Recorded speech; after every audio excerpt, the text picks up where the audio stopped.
আউযু বিল্লাহি মিনাশ শাইতানির রাজিম। বিসমিল্লাহির রহমানির রহিম।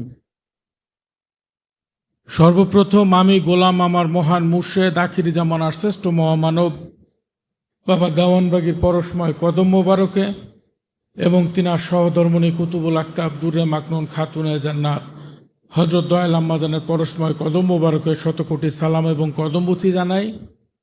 আমার প্রিয় সম্মানিত শ্রদ্ধেয় আশেকে রাসূল জাকের ভাই ও বোনেরা, আপনারা সকলে আমার সালাম গ্রহণ করুন। আসসালামু আলাইকুম ওয়া রাহমাতুল্লাহি ওয়া বারাকাতুহু। আলহামদুলিল্লাহ, দেখতে দেখতে আমরা পবিত্র রমজান মাসের আজকে কত 13তম রোজায় চলে আসছে। তো রোজা কিন্তু 13 বলতে যদি ধরি প্রায় কিন্তু মাঝামাঝি চলে আসছে। এরপরে দেখবেন যে দেখতে দেখতেই এই রোজায় দেখবেন আর একটা দুইটা সপ্তাহ পরে দেখবেন রোজা চলে গিয়েছে, দেখবেন যে সামনে চলে আসবে ঈদ বা রোজার মাস শেষ হয়ে যাবে। তা আসলে রোজা আসলো আবার রোজা চলেও গেল। প্রশ্ন হচ্ছে আমি আপনি কি শিখলাম? আমাদের প্রায়শই অধিকাংশ মুসলমান আমাদের মধ্যে যারা আছে তারা চিন্তা করি রোজার মাস আসতেছে, যেমন সুফিদের মধ্যে আর সাধারণ মানুষের মধ্যে তারতম্যটা বলি। সাধারণ মানুষ চিন্তা করে রমজান মাস আসতেছে, একেবারে খালেজভাবে সবগুলা রোজা রাখবো, রমজান মাস শেষ আমি আবার আমার আগের মতো হয়ে যাব, দেউলাও শেকুদু। আর সুফিরা চিন্তা করেন রোজার মাসে আমি প্র্যাকটিস করব, আর এই রোজার ফলটা অর্থাৎ রোজার মাসে যে প্র্যাকটিসটা করব সেই হাকিকতে রোজানটা পালন করব রোজার পরে বাকি 11 মাস। রোজায় তারা প্র্যাকটিস করে আর প্রকৃত রোজা রাখে রমজান মাস যাওয়ার পরে। উদাহরণটা এইভাবে দিলে ভালো বুঝবেন। মনে করেন 2 দল লোক বা 2 জন লোক, মুষলধারে বৃষ্টি হচ্ছে, 2 জনই ভিজলো। এই ভেজার সময় একজন শুধু ভিজলো, আরেকজন কি করলো, ভিজলো অতিরিক্ত বিভিন্ন কি বলে জার, পানির পাত্র, মটকা এগুলোতে পানি রাখলো। বৃষ্টি শেষ হওয়ার পরে একজন যে ভিজছে তার আর কিছু করা নাই, বৃষ্টিও শেষ, তার কাজও শেষ, নাকি? আর যে বুদ্ধিমান সে বৃষ্টি ভিজার পরে বৃষ্টি শেষ, তখন সে তার জমিয়ে রাখা পানিগুলা খেয়ে বাকি দিনগুলা পার করতে পারবে। পারবে না? তো সুফিদের মতে যেরকম রোজা, সুফিদের মতে রোজাটা 1 মাসের ট্রেনিং, বাকি 11 মাসের পাথেয়। আর সাধারণ মানুষের জন্য হচ্ছে 1 মাসের রোজা, আর তারপরে আমরা আবার যেমন তেমন। তো এই কারণে আমাদের চেষ্টা করতে হবে আমরা যেন রোজার থেকে এই লেসনটা নিতে পারি, রোজার থেকে শিক্ষাটা নিতে পারি যে আমি নিজেকে কতটুকু নিয়ন্ত্রিত করতে পারলাম। আল্লাহর ওলিগণ যারা, সুফি যারা, এই যে বলি যে তাদের সারা বছর রোজা, ছোট্ট একটা রোজার ঘটনা বলি তাইলে বুঝবেন সারা বছর রোজা কি। বলেন তো, রোজার মানে পানাহার, পাপাচার, কামাচার এই সব কিছু থেকে বিরত থাকা, এগুলো হচ্ছে এক একটা ক্রাইটেরিয়া। কিন্তু রোজায় মূল কোন জিনিসটা হাসিল করতে হয় বলেন তো? আত্মশুদ্ধি বা আত্মসংযম, নাকি? নিজেকে সুনিয়ন্ত্রিত করা, নিজের নফসটাকে নিয়ন্ত্রিত করা, এটাই তো রোজার মূল। এখন এইটা করতে গিয়ে একটা সার্টেন টাইম পর্যন্ত, অর্থাৎ কি বলে সূর্যোদয় থেকে সূর্যাস্ত পর্যন্ত পানাহার, পাপাচার, কামাচার এগুলা থেকে বিরত থাকি। কিন্তু মূল হচ্ছে, সব কিছুর মূলে হচ্ছে নিজের আত্মাকে নিয়ন্ত্রিত করার শিক্ষা অর্জন করা, নাকি? এটাই তো রোজা। আর আমি বললাম কি সুফিদের কি সারা বছর রোজা। একবার এক যুদ্ধে হযরত আলী কারামুল্লাহ ওয়াজহু, উনি ওনার অপোনেন্টের সাথে, বিরোধী দলের সাথে যুদ্ধ করতেছিলেন। যুদ্ধ যখন তুমুল পর্যায়ে, আমার যুদ্ধের নামটা মনে নাই, সম্ভবত উহুদ অথবা সম্ভবত খন্দক, দুইটার একটা হবে, সম্ভবত খন্দক হইতে পারে। তুমুল যুদ্ধ চলতেছে।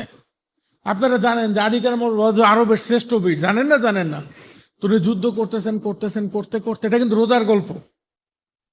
যুদ্ধ করতে হঠাৎ আলী কারামুল্লাহ ওয়াজহু এমন এক আঘাত করছে, ওনার অপোনেন্ট যে ছিলেন বিরোধী, তার তরবারি ভেঙে গেছে।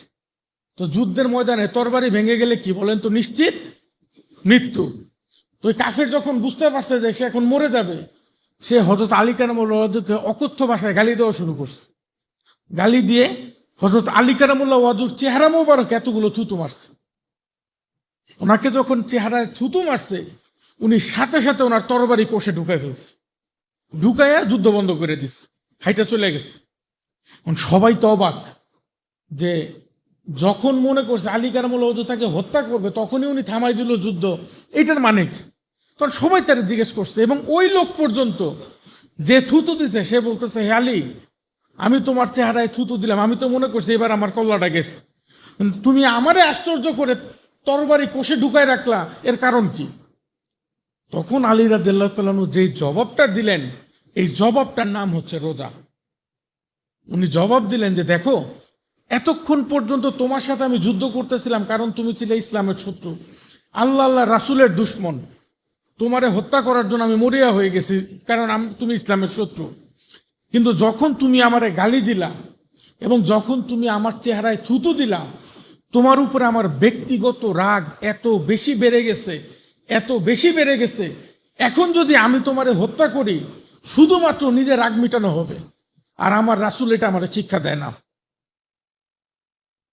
কিছু মনে করেন না, আলী রাদিয়াল্লাহু তাআলা আনহুর জায়গায় নিজেদের বসান। এতক্ষণ তো এমনিতেই কাফে, তার উপরে আমার থুতু দিত, যেটা রাগে মার। কিন্তু আলী রাদিয়াল্লাহু তাআলা আনহু কি বললেন যে আমি এতক্ষণ তোমার সাথে যুদ্ধ করলে, ইসলামের স্বার্থে যুদ্ধ করলেও এখন করব না, কারণ এখন আমার ব্যক্তিগত রাগ বেড়ে গেছে। এখন যদি মারি সেটা কোনো রোজার কাজ, মানে সেটা ইসলামের কোনো কাজে আসবে না, আসবে হচ্ছে রাগের মিটানো। তো অনেকে হয়তো বলতে পারেন এটা হচ্ছে যুদ্ধের ময়দানের একটা উদারতার ঘটনা। আপনারা কি বুঝেন জানি না, আমি রোজা বলতে এটাই বুঝি। এই যে আত্মনিয়ন্ত্রণ, এই যে সর্ব অবস্থায় রাসূলের শিক্ষার বাইরে না যাওয়া, রাসূলের আদর্শের বাইরে না যাওয়া, এই যে আত্মনিয়ন্ত্রণ, এর নামই হচ্ছে প্রকৃত রোজা। এখন প্রশ্ন হচ্ছে, কিছু মনে করেন না, আমরা যে রোজা রাখি রমজান মাসে আমরা মারামারি দেখবেন আরো রাস্তাঘাটে বেশি হয়, পেটে থাকে ক্ষুধা, মাথা থাকে গরম। তো আসলে রোজা আসে আমাদের যে নফস, তার একটা সার্টেন পিরিয়ড পর্যন্ত পানাহার, পাপাচার, কামাচার এগুলোর থেকে বিরত রেখে তারে আরো দুর্বল করার জন্য, আমরা সেই জায়গায় আরো তরতাজা হই। তো চেষ্টা করতে হবে যেন আমার ভিতরে এই পশুটা আছে তাকে যেন আমি সুনিয়ন্ত্রিত করতে পারি। যদি করতে পারি তাইলে আমার রোজা হবে। দেখেন, আমার মহান মুর্শিদ বাবাজান সবসময় বলতেন, রোজার কি বলে জানি, মানে ক্রাইটেরিয়াটা কি, সূর্যোদয় থেকে সূর্যাস্ত পর্যন্ত পানাহার, পাপাচার, কামাচার থেকে বিরত থাকা, নাকি?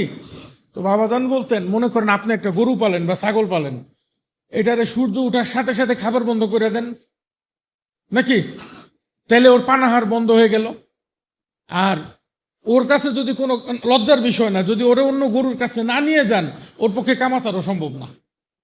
আর সূর্য সে ডুবে গেলে আবার তাড়াতাড়ি খাইতে দেন তারে, গরুর রোজা হইল।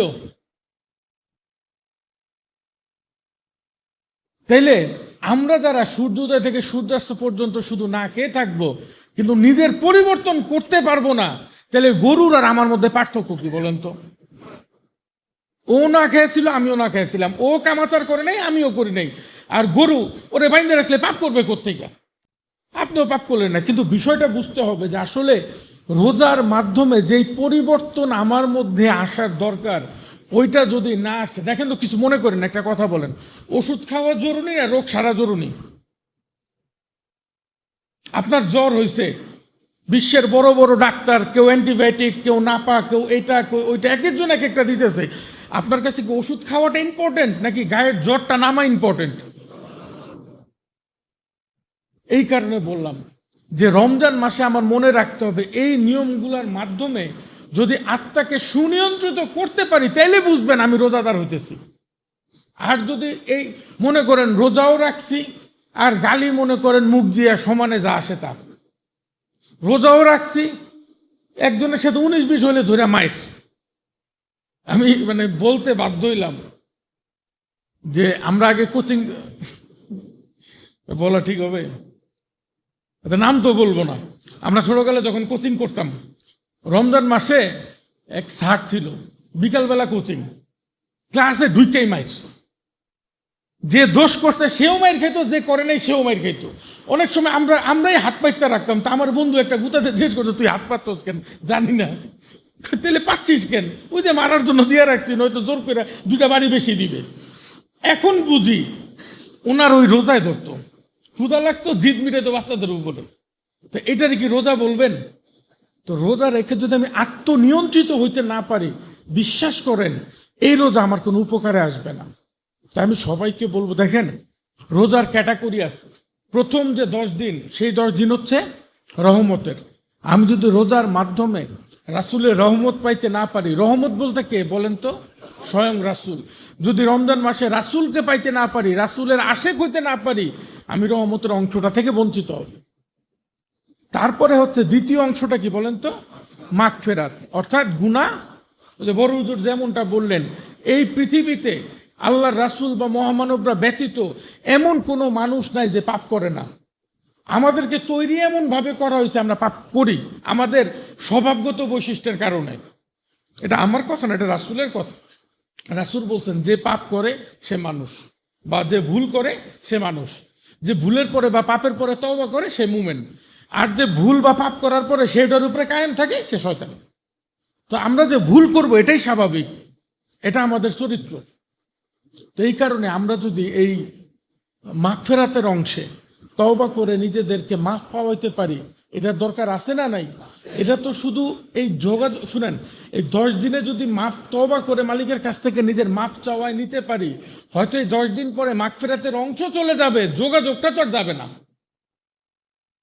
যোগাযোগটা তো থেকে যাবে, এই সময়টা চলে যাবে, যোগাযোগটা তো থাকবে। তো এই কারণে বললাম। এরপরে আসবে হচ্ছে নাজাতের, অর্থাৎ জাহান্নামের আগুন থেকে মুক্তির সময়, নাকি? তো সেটা হচ্ছে তৃতীয় ধাপ, যেন আমরা এমনভাবে রোজাগুলা রাখতে পারি যেন আমরা জাহান্নাম থেকে পরিত্রাণ পাইতে পারি। সম্মানিত আশিকে রাসূল ভাইরা, আমি সবাইকে অনুরোধ করব, চেষ্টা করবেন এই রোজার মাসে আমাদের রোজাটা শুধুমাত্র উপোস থাকার পর্যন্ত সীমাবদ্ধ যেন না থাকে। রোজার মাধ্যমে আমি যেন নিজের আত্মাকে সুনিয়ন্ত্রিত করে একজন মানুষ হইতে পারি। দেখেন, কথাটা শুনতে হাসি লাগে, তাও বলি। কোনো একটা এলাকাতে, কোনো একটা শপিং মল বলেন, কোনো কারো বাসার নিচের সিকিউরিটি গেটে বলেন, কোনো যে মসজিদগুলোতে বলেন, সিসি ক্যামেরা থাকলে, যে সিসি ক্যামেরা থাকে না, থাকতে দেখবেন অনেক সাধারণ মানুষ পকেটে হাত দিতে চায় না। কেন? কি না কি ক্যামেরায় ধরা পড়বে ভাববে চোর। কিন্তু আপনি চোর হইতে যাবেন কেন? আপনি তো চুরি করেন নাই, তারপরেও পকেটে হাত দেয় না ভয়ে। তো সিসি ক্যামেরার ভয়ে যদি আপনি অনেকে দেখবেন হাত পাও চুলকাইতে রাজি না, ক্যামেরায় উঠে গেলে খারাপ না, বাদ দেন।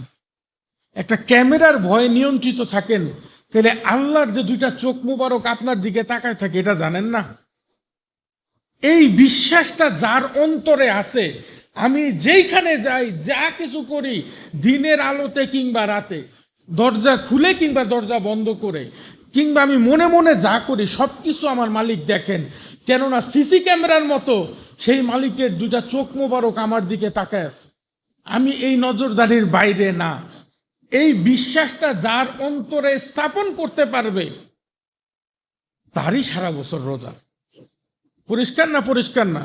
আমি সবাইকে অনুরোধ করব, চেষ্টা করবেন রমজান মাসে আমরা যেন আমাদের এই দোষ ত্রুটিগুলাকে দূর করতে পারি। দেখেন, রোজার মাসে আপনাদের সাথে কেউ ঝগড়া করতে আসলে আপনারা অ্যাভয়েড করে যান না? অ্যাভয়েড করে যান না? রোজার মাসে পানি খাইতে মন চাইলে, মানে দিনের বেলা যত পিপাসা লাগুক, অ্যাভয়েড করে যান না? কেউ একটা ঝগড়া করতে আসলে, কেউ একটা গালি দিল, আপনার গালি খাইয়েও হজম করে থাকেন, অ্যাভয়েড করে ঝগড়া পাল্টা গালি দেন না, মারামারি করেন না। সত্য না মিথ্যা বলেন তো? কেন? ওই যে আল্লাহ বারণ করছেন নাকি? তাহলে রোজার পরে কি আরেক মানুষ আসেন, আপনি থাকেন? যে আপনি 30 দিনের জন্য নিজেরা কন্ট্রোল করতে পারেন, তাহলে বাকি 12 মাসে পারেন না কেন? আপনি তো করছেন। এই সূর্যোদয় থেকে সূর্যাস্ত পর্যন্ত আপনি তো নিয়ম মানতেছেন 30 দিনের জন্য, তাহলে 12 মাসের জন্য থাকেন, তাইলেই তো আপনার সারা বছরের রোজাটা হয়ে গেল। আপনি একজন আত্মপরিশুদ্ধিত আত্মনিয়ন্ত্রিত মুমিনে পরিণত হইলেন। দেখেন একটা কথা বলি, অনেকে মনে করে কি জানেন, যে মুমেন তার মনে হয় পরীক্ষা আসে না, তার মনে হয় পাপের চিন্তা আসে না। কে বলছে? যে মুমেন আর যে মুমেন না, দুইজনের সাধারণ পার্থক্য কি জানেন? দুইজনেরই পাপের চিন্তা আসে, দুইজনেরই পাপ করার জন্য আগ্রহ আসে, কিন্তু একজন আল্লাহর কথা স্মরণ করে সেটা থেকে বিরত থাকে, আর একজন নফসের তাড়নায় করে ফেলে। এই তো বিষয়টা নাকি? কারণ ওই যে প্রথমে একটা কথা বলছিলাম, আমাদের মধ্যে যেই উপাদানগুলা দিয়ে আমাদেরকে সৃষ্টি করা হয়েছে, আগুন, পানি, বায়ু, মাটি, এই উপাদানগুলো এরকম, এগুলার বৈশিষ্ট্যের কারণে দেখবেন আগুনের থেকে যেই রিপুগুলার জন্ম হয়, রাগ, তারপরে হিংসা, এগুলার জন্ম হয় কোত্থেকে বলেন তো? তা আমার ভিতরে যে রিপুগুলো আছে, এগুলা কিন্তু আমার জন্মগত উপাদানের কারণে এগুলো জন্ম নিচ্ছে। এখন আমি যদি 1 মাসের জন্য নিজেকে নিয়ন্ত্রিত করতে পারি, নিয়ন্ত্রণ করতে পারি, আল্লাহ চাইলে কি আমি বাকি 12 মাস করা উচিত না? করতে পারলে এটাই হবে আমার জন্য রোজা। আমি সবাইকে অনুরোধ করব, চেষ্টা করবেন এই পরিবর্তনটা নিজের মধ্যে আনার জন্য। রোজার মাস চলে যাক, কিন্তু আমরা রোজাকে ছাড়তে চাই না, সারা বছর রোজা থাকতে চাই। হয়তো সারা বছর পানাহার থেকে বিরত থাকলাম না, কিন্তু পাপ কাজ থেকে, পাপ কল্পনা থেকে, খারাপ কাজ থেকে, অন্যের ক্ষতি করা থেকে, এইসব কাজ থেকে নিজেকে বিরত রাখলাম। পরিষ্কার?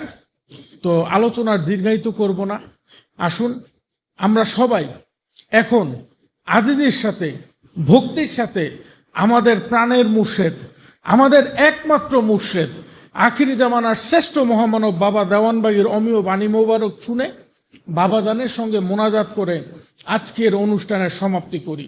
আসসালামু আলাইকুম ওয়া রাহমাতুল্লাহি ওয়া বারাকাতুহু।